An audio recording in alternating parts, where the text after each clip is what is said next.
What is up, guys? Lobotomized gang. It's the guy. Yeah. You know, the guy who's depressed all the time but hides it behind a smile and hope nobody would notice it. But you know, it's pretty close, man. The video just started. Thanks right here, man. Yo, chill, bro. Step, man. Come on, chill. Come on.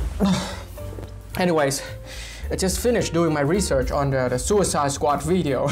And I gotta say, it makes me feel like Suicide Squad. God damn, it took away my 10 years of my lifespan. Fuck. But right off the bat, gotta tell you guys, I didn't buy this game. Wait, Don't leave. Don't leave, man. We said that already. But I thought. If you're gonna do something, you gotta... Fine. Asshole. I refuse to pay $70 for this game, alright? $70, my hard-earned cash. I'm a fully functioning adult, man. My brain has fully developed. And also, I barely make enough to sustain myself, so you know. Cut me some slack, alright? But, I spent my whole day, like 18 hours. That can't be correct. Shut up, Metaphorical day. 18 hours that I'm never gonna get back. Watching videos, watching the full storyline, watching the gameplay, you know, doing research, writing scripts, figuring out how to fix this freaking piece of garbage over here. And people have judged the game based on a 3 minutes trailer or review. So, you know, bear with me, okay? And shut the fuck up! I wasn't gonna make a video talking about this game, but it's such an abomination against entertainment that I have to make a video about this. And the algorithm loved this game, right? So like the old Jim Bro saying, like trend, I'm gonna hop on that shit. 3 things that we're gonna do to fix this godforsaken game, alright? So first, let's get started. The UI, the UI. From 2 seconds over here, you can see, over-designed, horrific, clustered, god damn.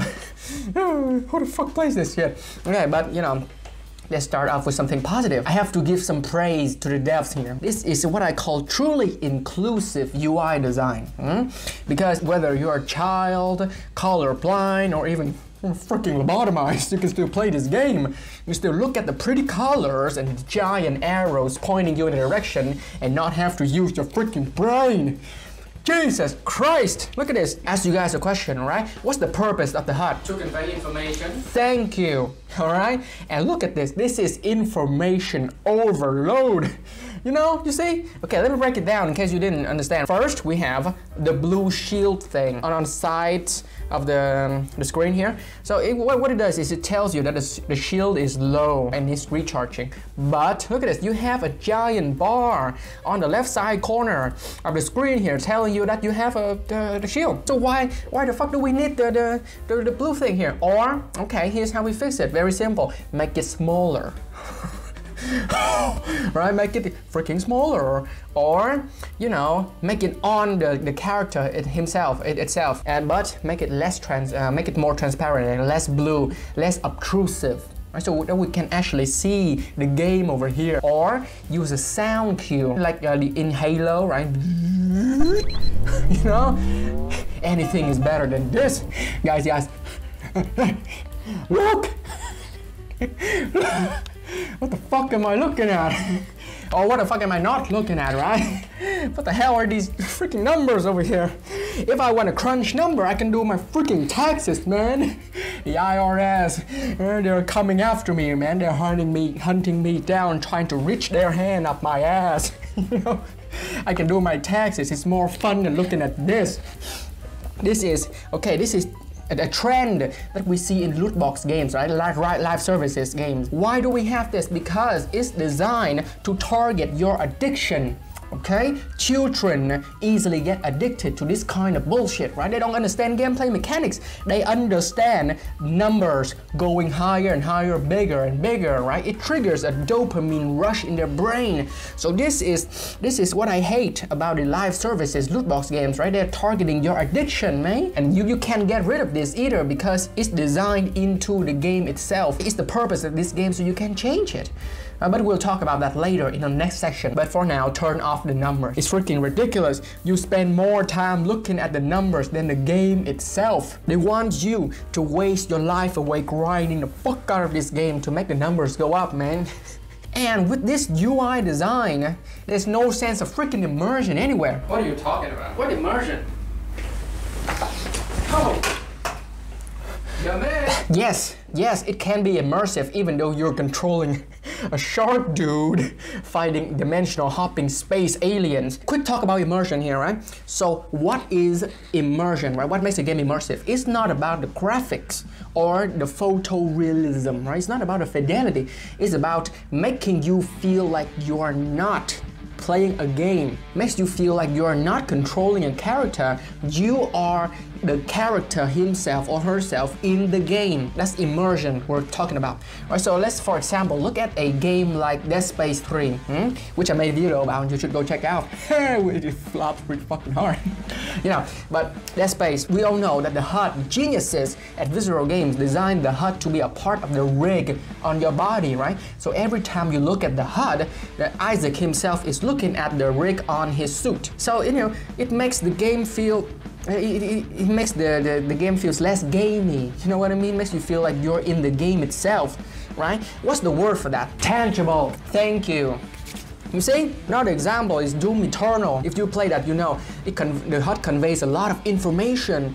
Only the crucial parts is on the screen at one time. Granted, that game is less objective focused than Suicide Squad here, but you know, in the Suicide Squad, you don't have to do anything. You just go and shoot aliens, right? So that's a no point.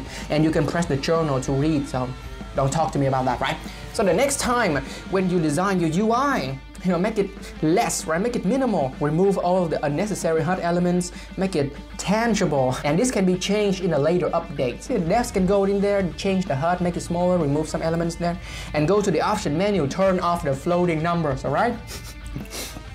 Just looking at this shit makes me wanna fucking gouge my fucking eyes. I'm not gonna tell you guys to get rid of the loot boxes or the live service elements, right? Because that would be solving a fucking problem. And I'm pretty sure the game was designed around the loot boxes, mechanics, and also, you know, it's trying to siphon the fuck out of your money or your children. Right, what do you expect, eh? A good game? Yeah, you tell them. What I'm gonna tell you guys though is to stop being so blatant about your incompetence, right? Woo, hell yeah. Okay. This is a freaking lack of effort. This is what it is. Hear me out, okay? You have 4 unique characters. Why not lean into that?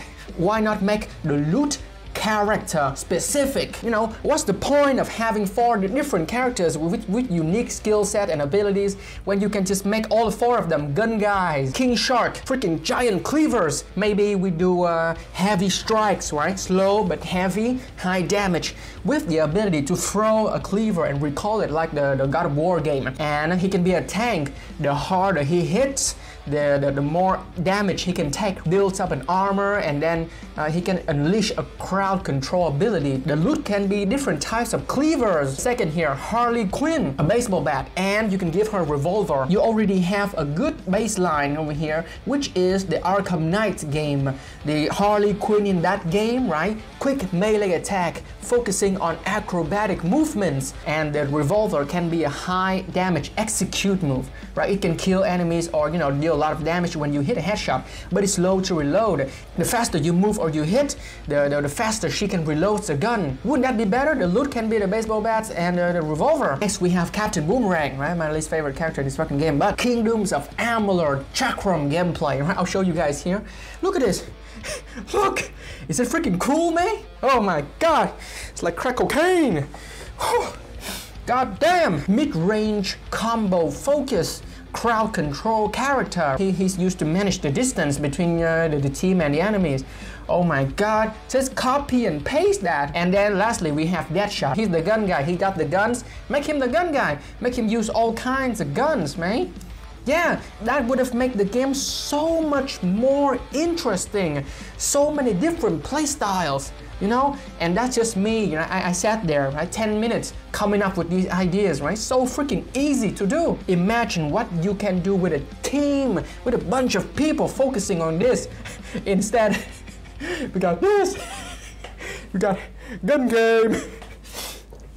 Oh my god. It can be one of two things. The devs can be too lazy to give a damn, or given a track record by Warner Bros. Looking at the Shadow of War thing, I say I give the devs some slack, or maybe the studio, the executives, they just want to push this game out as fast as possible, spending as least money as possible while making the most profit. Here at the Purple Experience, Subscribe, baby, subscribe. We're all about having fun. I want everybody to enjoy playing video games. Our girls and guys around the world, you know, have fun.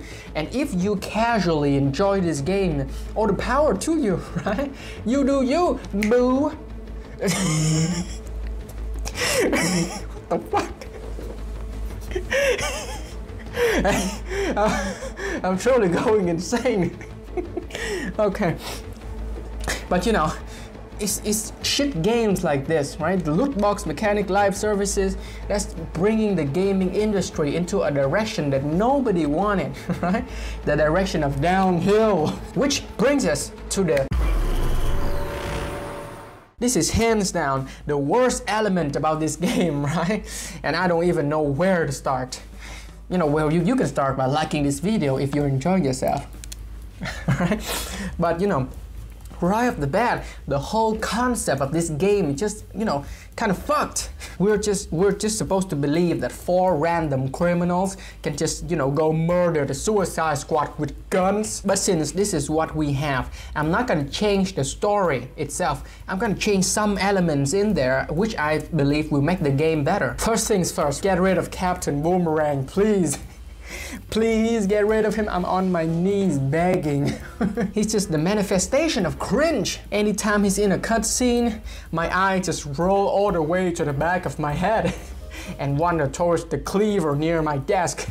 5% less of an asshole would go a freaking long way. Instead, here we have him literally pissing on the corpse of the Flash, man. I know you have an IQ of an unborn child, right? But at least this man, the Flash, is a hero. He saved the world from multiple dimensional threats. Without him or the Justice League, you're gonna be, you know, Darkseid's blow-up doll. So, you know, show the man some respect. Look at it like this. Do we have a Flash game? No. So this is arguably the one and only and the best representation of the Flash. He's using his powers, pushing it to the limits. He's menacing, he's cool, dodging bullets and stuff, watching by the cutscene here. And then we have just 4 random motherfuckers pulling his guns out and shooting him. And this motherfucker here coming with his stick out, waving it around and pissing on the fans. Disrespectful. Damn right. You know? Disrespectful, man. And speaking of guns, you're not gonna believe this, all right? Are you ready? Brace yourselves, right? How does each superhero die in this game, right? Okay, take it away. The Flash. Gun. Batman. Gun. Green Lantern. Gun. Superman. Gun. You were a bit late. It's disrespectful. You know, if you want to kill them, just do it in some spectacular, mind-blowing way. Just imagine a fight inside of Green Lantern's mind, where the Suicide Squad can go inside his mind, try to do something to make him feel true fear, which is the power against the Green Lantern, right? He feels he's afraid of fear. And yeah, and while on the outside world, another hero or villain can try to take him down, right? That would make a lot of sense. You know, especially Superman, man. He cannot be killed with guns, right? Like 2 random guys, a freaking animal, and a mentally unstable woman. I tap that, man. Yeah, man. Disrespectful, man. Yo, focus. Yo, you gotta admit she's kind of hot. Yeah. She's kind of hot. Come on.